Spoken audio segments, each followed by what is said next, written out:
Khalid bin Walid radhiyallahu an lahir dari salah satu kabilah paling berpengaruh di Mekah, Bani Makhzum. Kabilah ini dikenal sebagai tulang punggung kekuatan militer Quraisy. Dari merekalah para panglima perang, penunggang kuda terbaik, dan ahli strategi lahir. Sejak kecil, Khalid tumbuh di lingkungan yang mengagungkan keberanian, disiplin, dan kehormatan dalam peperangan. Perang bukan sekedar peristiwa baginya, melainkan identitas. Ayahnya, Walid bin Al-Mughirah, adalah tokoh terpandang Quraisy. Rumah Khalid bukan rumah biasa. Ia menjadi tempat berkumpulnya para pemimpin, tempat rencana disusun, dan keputusan besar diambil. Sejak muda, Khalid dilatih menunggang kuda, menguasai pedang, dan membaca medan tempur. Ia memiliki kecerdasan alami dalam melihat celah, menghitung resiko, dan mengambil keputusan cepat. Tidak butuh waktu lama hingga namanya dikenal sebagai salah satu penunggang kuda terbaik di Mekah. Ketika dakwah Nabi Muhammad SAW mulai menyebar, Bani Makhzum berada di barisan terdepan penentangan. Bagi mereka, Islam bukan sekadar perbedaan keyakinan, tetapi ancaman terhadap tatanan sosial, ekonomi, dan kehormatan Quraisy. Khalid pun tumbuh sebagai bagian dari generasi yang melihat kaum muslimin sebagai lawan. Ia belum memusuhi karena kebencian pribadi, melainkan karena loyalitas pada kabilah dan tradisi yang ia yakini benar. Dalam setiap konflik, Khalid menunjukkan bakat yang membuat Quraisy menaruh harapan besar padanya. Ia bukan prajurit yang bertarung dengan emosi semata, melainkan pemikir taktis. Ia memperhatikan pergerakan musuh, memahami kapan harus menyerang dan kapan harus menunggu. Ketika banyak orang mengandalkan jumlah, Khalid mengandalkan manuver. Inilah yang kelak membuat namanya begitu ditakuti, bahkan sebelum ia memeluk Islam. Namun di balik ketegasan dan kepercayaan dirinya, Khalid tetaplah manusia yang menyaksikan perubahan zaman. Ia melihat bagaimana kaum muslimin yang awalnya tertindas justru semakin kokoh. Ia mendengar kisah-kisah tentang keteguhan mereka menghadapi siksaan. Semua itu belum menggerakkan hatinya, tetapi perlahan menanamkan tanda tanya. Mengapa orang-orang yang disiksa itu tidak mundur? Apa yang membuat mereka bertahan? Pada fase ini, Khalid bin Walid radhiyallahu an masih berdiri berseberangan dengan Islam. Ia adalah simbol kekuatan Quraisy, seorang kesatria yang yakin bahwa masa depan Mekah berada di tangan kaumnya. Ia belum mengetahui kecerdasan militer yang ia banggakan, kelak akan digunakan untuk tujuan yang sama sekali berbeda. Belum ada gelar, belum ada keimanan, dan belum ada sejarah besar yang tertulis atas namanya. Yang ada hanyalah seorang pemuda Quraisy ditempa oleh tradisi perang, dipersiapkan untuk menjadi pelindung berhala dan kehormatan kaumnya.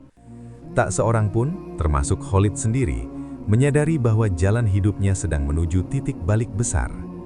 Sebuah peristiwa akan datang, dan dari sanalah namanya akan tercatat bukan hanya dalam sejarah Quraisy, tetapi dalam sejarah Islam. Perang Uhud menjadi panggung besar yang memperlihatkan kecerdasan militer Khalid bin Walid radhiyallahu an sebelum ia mengenal Islam. Saat itu, ia masih berada di pihak Quraisy dan memimpin pasukan berkuda. Bagi Quraisy, Uhud bukan sekedar balas dendam atas kekalahan di Badar, tetapi juga upaya memulihkan wibawa yang runtuh. Khalid memahami hal itu dengan sangat baik. Ia tahu, perang ini harus dimenangkan bukan dengan emosi, melainkan dengan strategi. Sejak awal, Khalid memperhatikan susunan pasukan muslimin. Ia melihat kekuatan utama mereka berada di barisan depan, sementara sebuah bukit kecil dijaga oleh pasukan pemanah. Bukit itu menjadi kunci medan. Selama para pemanah tetap di tempatnya, pasukan berkuda Quraisy tidak akan bisa bergerak bebas. Khalid menunggu. Ia tidak tergesa-gesa menyerang meskipun kesempatan tampak terbuka. Baginya, kesabaran adalah bagian dari strategi. Ketika pertempuran berlangsung, keadaan sempat berpihak kepada kaum muslimin. Barisan Quraisy terdesak dan sebagian pasukan mulai mundur. Namun di saat genting itulah, Khalid melihat perubahan yang ia tunggu. Sebagian pemanah meninggalkan posisi mereka, mengira kemenangan telah diraih. Bukit yang semula tertutup kini terbuka. Khalid segera bertindak cepat. Ia memutar pasukannya, menyerang dari arah yang tidak diduga dan menghantam barisan belakang kaum muslimin. Manuver itu mengubah jalannya perang. Kekacauan terjadi, barisan yang semula rapi menjadi terpecah. Dari sudut pandang militer, langkah Khalid adalah contoh sempurna pemanfaatan celah musuh. Ia tidak melanggar etika perang zamannya, tidak pula bertindak gegabah. Ia hanya membaca situasi dengan jernih dan bertindak tepat waktu. Karena itulah, Uhud sering dikenang sebagai bukti kecerdasan taktis Khalid bin Walid. Namun kemenangan itu tidak menghadirkan ketenangan batin. Meski Quraisy berhasil membalikkan keadaan, hasil Uhud tidak sepenuhnya memuaskan. Kaum muslimin tidak hancur, Madinah tidak ditaklukkan, dan dakwah Nabi Muhammad SAW justru terus bertahan. Khalid menyaksikan sendiri bagaimana kaum muslimin tetap teguh meski mengalami luka dan kehilangan besar. Pemandangan itu meninggalkan kesan yang sulit diabaikan. Di Mekah, nama Khalid semakin diagungkan. Ia dipuji sebagai pahlawan. Strategi Uhud dikisahkan dari majelis ke majelis. Namun di dalam dirinya mulai tumbuh kesadaran yang samar. Ia telah memenangkan pertempuran tetapi tidak mematikan keyakinan lawan. Ia telah mengalahkan pasukan, tetapi tidak mengalahkan keimanan mereka. Pertanyaan-pertanyaan itu belum terjawab, tetapi terus bergaung. Perang Uhud menjadi puncak reputasi Khalid sebagai panglima Quraisy. Ia berada di sisi yang berseberangan dengan Islam, namun justru di medan inilah benih perubahan mulai tumbuh. Tanpa ia sadari, kemenangan strategis itu kelak menjadi salah satu langkah yang mengantarkannya pada pencarian kebenaran. Jalan hidupnya masih panjang, dan Uhud hanyalah satu tikungan tajam sebelum arah itu berubah selamanya. Tahun-tahun setelah Uhud membawa perubahan yang perlahan namun pasti. Khalid bin Walid radhiyallahu an tetap berada di barisan Quraisy, tetapi suasana Mekah tidak lagi sama. Kemenangan di Uhud tidak melahirkan dominasi yang diharapkan. Sebaliknya, kaum muslimin di Madinah semakin terorganisir, semakin percaya diri, dan semakin disegani. Bagi Khalid, ini adalah kenyataan yang sulit disangkal. Secara militer, ia mulai melihat bahwa keseimbangan kekuatan telah bergeser. Perjanjian Hudaybiyah menjadi titik yang mengguncang banyak tokoh Quraisy. Kesepakatan itu tampak menguntungkan kaum muslimin dalam jangka panjang. Tidak ada peperangan, dakwah menyebar lebih luas, dan suku-suku Arab mulai melihat Islam sebagai kekuatan yang sah. Khalid menyaksikan bagaimana banyak orang yang sebelumnya ragu, kini justru condong kepada Nabi Muhammad SAW. Ia mulai bertanya pada dirinya sendiri, jika Islam adalah kebatilan, mengapa justru semakin kuat? Kegelisahan itu semakin terasa ketika Khalid memperhatikan sikap Nabi SAW terhadap musuh-musuhnya. Tidak ada dendam pribadi, tidak ada ambisi kekuasaan yang berlebihan. Dalam dunia Arab yang keras, sikap ini terasa asing. Khalid yang terbiasa membaca niat lawan di medan perang, mulai kesulitan membaca sosok Muhammad. Semua strategi yang biasa ia pahami seakan tidak berlaku. Pada masa inilah, Khalid mulai menarik diri. Ia tidak lagi tampil seagresif sebelumnya. Dalam beberapa peristiwa penting, ia bahkan memilih menjauh dari Mekah. Sejarah mencatat bahwa hatinya telah condong kepada kebenaran, meski lisannya belum mengucapkannya. Ia bukan orang yang mudah mengubah keyakinan, tetapi ketika ia melihat sesuatu yang benar, ia tidak mampu memalingkan diri darinya. Perjalanan menuju Madinah menjadi langkah besar dalam hidupnya. Bersama beberapa tokoh lain yang juga telah mantap, Khalid berangkat dengan tekad yang tidak setengah-setengah. Ia datang bukan sebagai penakluk, bukan pula sebagai orang yang meminta jaminan. Ia datang sebagai pencari kebenaran yang siap menerima konsekuensi masa lalu. Ketika Khalid bertemu Nabi Muhammad SAW, tidak ada cercaan atas masa lalunya, tidak ada penghakiman atas perannya di Uhud. Nabi SAW menyambutnya dengan wajah yang menenangkan dan kata-kata yang menguatkan. Khalid merasakan sesuatu yang belum pernah ia rasakan sebelumnya, ketentraman. Ia mengucapkan syahadat dengan kesadaran penuh, menyadari bahwa jalan hidupnya telah berubah untuk selamanya. Sejak saat itu, Khalid bin Walid radhiyallahu an bukan lagi panglima Quraisy, melainkan seorang muslim yang membawa seluruh kemampuan dan pengalamannya untuk Islam. Masa lalu tidak dihapus, tetapi ditebus dengan pengabdian. Pedang yang dulu terangkat melawan kaum beriman, kini berada di sisi yang sama. Inilah awal dari perjalanan baru, perjalanan seorang kesatria yang menemukan arah sejatinya. Masuk Islam tidak menjadikan Khalid bin Walid radhiyallahu an langsung berada di barisan terdepan. Ia memulai sebagai seorang muslim yang belajar menata niat dan menundukkan ego. Pengalaman panjangnya sebagai panglima tidak membuatnya merasa lebih tinggi. Ia memahami bahwa di hadapan Allah yang membedakan hanyalah ketakwaan. Namun, Rasulullah mengetahui potensi besar yang dimiliki Khalid dan menempatkannya secara bijak. Ujian besar pertamanya datang dalam peristiwa Perang Mu'tah. Pasukan muslimin berjumlah jauh lebih sedikit dibandingkan lawan. Ketika para panglima yang ditunjuk gugur satu persatu, keadaan menjadi genting. Di tengah kekacauan, Khalid mengambil alih komando. Ia tidak bertindak gegabah. Ia membaca situasi dengan cepat, menyusun ulang barisan, dan mengatur manuver yang membuat musuh mengira bala bantuan besar telah datang. Dengan strategi yang cermat, Khalid berhasil menyelamatkan pasukan muslimin dari kehancuran total. Ia menarik pasukan secara teratur, menjaga moral prajurit, dan meminimalkan korban.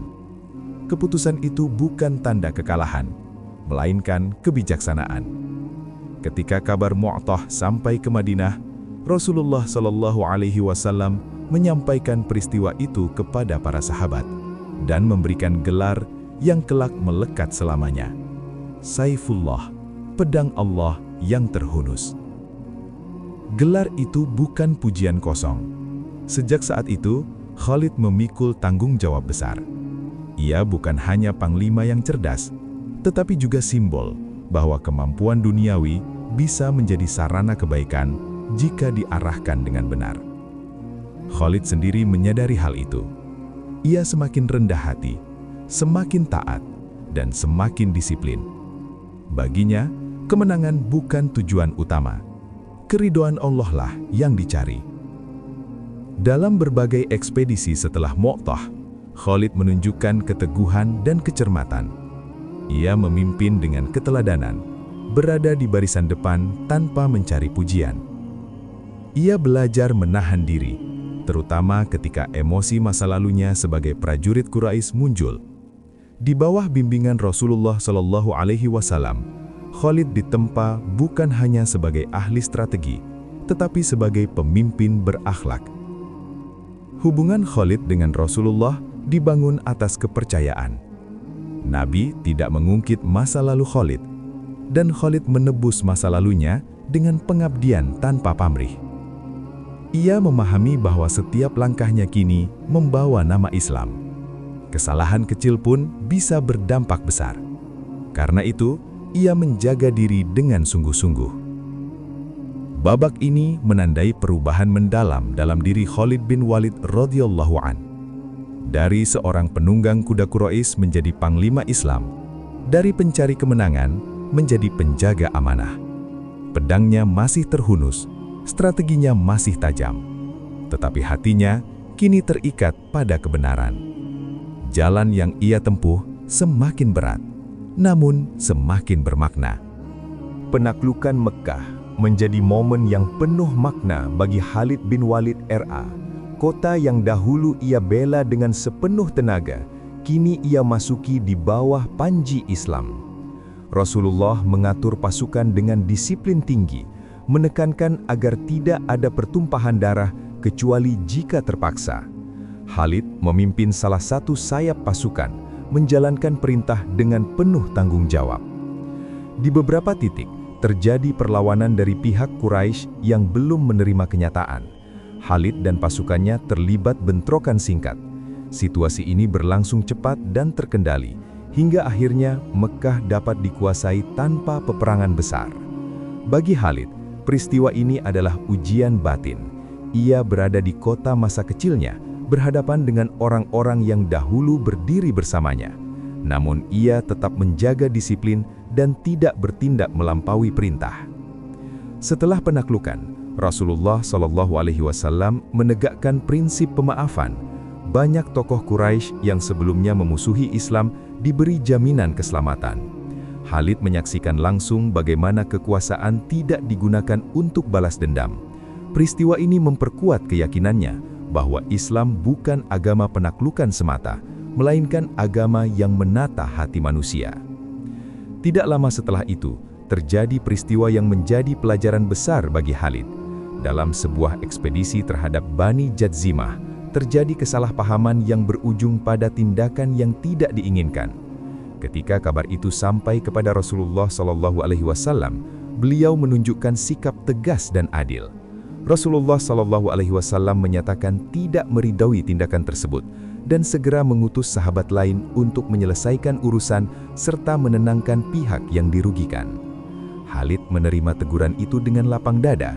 Ia tidak membela diri, tidak mencari alasan, dan tidak bersembunyi di balik reputasi militernya.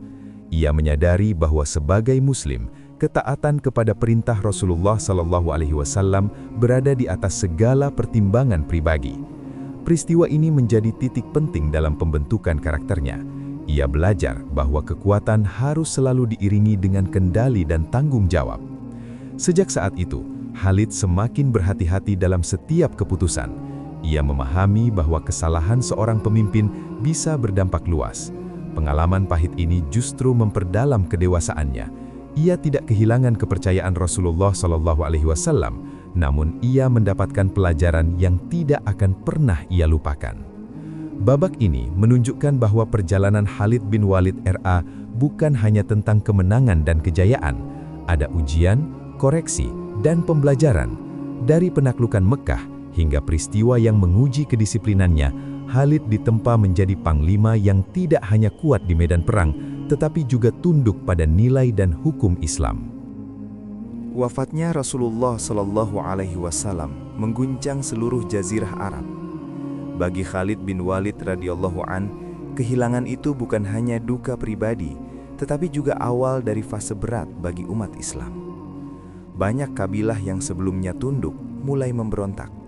Sebagian menolak membayar zakat, sebagian lain bahkan mengaku sebagai nabi. Kekacauan mengancam persatuan yang baru saja terbentuk. Khalid kembali dipanggil, kali ini bukan untuk ekspedisi biasa, melainkan untuk menjaga fondasi umat. Di bawah kepemimpinan Abu Bakar As-Siddiq radhiyallahu an, Khalid dipercaya memimpin pasukan dalam menghadapi gelombang kemurtadan. Ia bergerak cepat dan tegas, namun tetap dalam koridor syariat. Perang Riddah bukan sekedar konflik militer, melainkan upaya menyelamatkan akidah dan stabilitas masyarakat Muslim. Khalid memahami beratnya amanah ini. Setiap keputusan membawa konsekuensi besar. Salah satu tantangan terberat datang dari Musailamah Al-Kadzab, tokoh yang mengaku nabi dan berhasil mengumpulkan pengikut dalam jumlah besar. Pertempuran Yamamah berlangsung sengit. Pasukan muslimin menghadapi perlawanan keras, bahkan sempat terdesak. Khalid menyusun ulang strategi, mengatur pasukan berdasarkan kabilah agar komando lebih jelas, dan memotivasi prajurit untuk bertahan.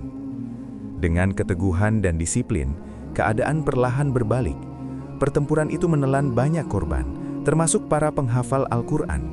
Namun pada akhirnya, kekuatan Musailamah berhasil dipatahkan. Kemenangan ini bukan kemenangan yang dirayakan dengan sorak, melainkan dengan rasa syukur dan kesadaran akan harga mahal yang telah dibayar. Perang Riddah menegaskan posisi Khalid sebagai panglima utama Islam pada masa itu. Ia bukan hanya ahli strategi, tetapi juga pemimpin yang mampu bertindak di tengah krisis. Meski demikian, ia tetap menempatkan dirinya sebagai pelaksana perintah, bukan pengambil kebijakan tertinggi. Ketaatannya kepada khalifah tidak pernah goyah. Fase ini menunjukkan sisi lain Khalid bin Walid radhiyallahu an. Pedangnya digunakan bukan untuk ekspansi pribadi, melainkan untuk menjaga kesatuan umat. Ia berperang bukan demi nama, tetapi demi amanah. Dalam masa yang penuh gejolak ini, Khalid menjadi pilar penting yang menjaga Islam tetap berdiri kokoh setelah wafatnya Rasulullah SAW. Setelah stabilitas di dalam Jazirah Arab berhasil ditegakkan, perhatian kaum muslimin beralih ke ancaman dari luar. Di masa Abu Bakar As-Siddiq radhiyallahu an, Khalid bin Walid radhiyallahu an kembali diberi amanah besar menghadapi kekuatan Persia di Irak. Medan yang dihadapi jauh berbeda, begitu pula lawan yang dihadapi. Persia adalah imperium tua dengan tradisi militer panjang. Namun Khalid tidak gentar.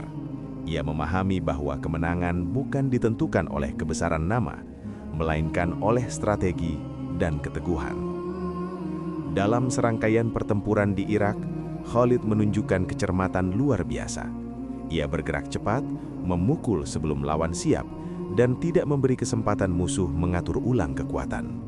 Pasukannya seringkali lebih kecil, tetapi disiplin dan koordinasi menjadi keunggulan utama. Khalid memanfaatkan medan, waktu, dan psikologi lawan dengan presisi. Setelah kampanye di Irak, Khalid menerima perintah yang tampak hampir mustahil, bergerak menuju Syam untuk memperkuat pasukan muslimin yang menghadapi Romawi Timur. Ia memilih jalur yang jarang dilalui, menembus gurun luas dengan kecepatan dan perhitungan matang. Perjalanan itu sendiri sudah menjadi prestasi militer. Ketika ia tiba di Syam, kehadirannya mengubah keseimbangan kekuatan. Puncak dari fase ini adalah pertempuran besar melawan Romawi. Di Medan Yarmouk, pasukan muslimin menghadapi tentara yang jauh lebih besar jumlahnya. Khalid tidak memimpin sebagai panglima tertinggi, tetapi perannya sangat menentukan. Ia mengatur pergerakan kavaleri, menutup celah, dan melakukan serangan balasan pada saat-saat kritis. Kepemimpinannya menjaga barisan tetap utuh di tengah tekanan berat. Kemenangan di Yarmouk menjadi titik balik besar. Imperium Romawi kehilangan pengaruhnya di kawasan itu, dan kaum muslimin membuka jalan bagi perubahan sejarah. Khalid tidak mengklaim kemenangan itu sebagai miliknya. Ia melihatnya sebagai hasil kerjasama, buah dari ketaatan dan kesabaran. Fase ini memperlihatkan Khalid bin Walid radhiyallahu an sebagai panglima matang. Ia tidak lagi berperang untuk membuktikan kemampuan, melainkan untuk menjalankan amanah. Pedangnya masih tajam, tetapi egonya semakin tipis. Dalam menghadapi dua imperium besar dunia, Khalid menunjukkan bahwa kekuatan sejati lahir dari keyakinan dan disiplin, bukan semata jumlah dan perlengkapan. Pada masa pemerintahan Umar bin Khattab radhiyallahu an, Khalid bin Walid radhiyallahu an menghadapi ujian yang berbeda dari sebelumnya. Ia dicopot dari jabatan panglima tertinggi. Keputusan ini bukan karena kesalahan atau pengkhianatan, melainkan demi menegaskan prinsip bahwa kemenangan datang dari Allah, bukan dari sosok tertentu. Bagi Khalid, keputusan itu berat, tetapi ia menerimanya tanpa protes. Ia tetap berada di barisan, tetap berperang ketika dibutuhkan, dan tetap taat kepada pemimpin. Sikap Khalid dalam situasi ini memperlihatkan kedalaman imannya. Ia tidak menjadikan jabatan sebagai tujuan. Baginya, menjadi prajurit biasa pun tetap sebuah kehormatan selama berada di jalan Allah. Ia tidak menghasut, tidak menumbuhkan perpecahan, dan tidak menarik diri. Justru disinilah keagungan akhlaknya terlihat jelas. Tahun-tahun berlalu, dan masa peperangan perlahan mereda. Khalid menetap di wilayah Syam. Tubuhnya dipenuhi bekas luka, jejak dari puluhan pertempuran yang pernah ia hadapi. Namun takdir berkata lain. Panglima yang nyaris tak terkalahkan itu tidak wafat di medan perang. Ia menghembuskan nafas terakhirnya di atas ranjang, jauh dari gemuruh pedang dan teriakan pasukan. Menjelang wafat, Khalid pernah mengungkapkan keheranannya. Ia telah mencari syahid di setiap pertempuran, tetapi Allah menakdirkannya mati seperti orang biasa. Ucapan itu bukan keluhan, melainkan bentuk ketundukan. Ia memahami bahwa kehendak Allah melampaui harapan manusia. Keutamaan tidak selalu diukur dari cara wafat, melainkan dari keikhlasan hidup. Khalid bin Walid radhiyallahu an meninggalkan dunia tanpa harta melimpah, tanpa istana dan tanpa kekuasaan. Yang ia tinggalkan adalah warisan keteladanan. Ia menunjukkan bahwa seseorang bisa berubah total ketika kebenaran menyentuh hatinya. dari musuh Islam menjadi pembelanya yang paling tangguh, dari pencari kejayaan menjadi hamba yang taat. Kisah Khalid bukan kisah tanpa celah, tetapi kisah tentang pertumbuhan, koreksi, dan keteguhan. Ia adalah bukti bahwa masa lalu tidak menghalangi seseorang untuk menjadi mulia di masa depan. Namanya dikenang bukan karena pedangnya semata, tetapi karena kesetiaannya pada kebenaran hingga akhir hayat.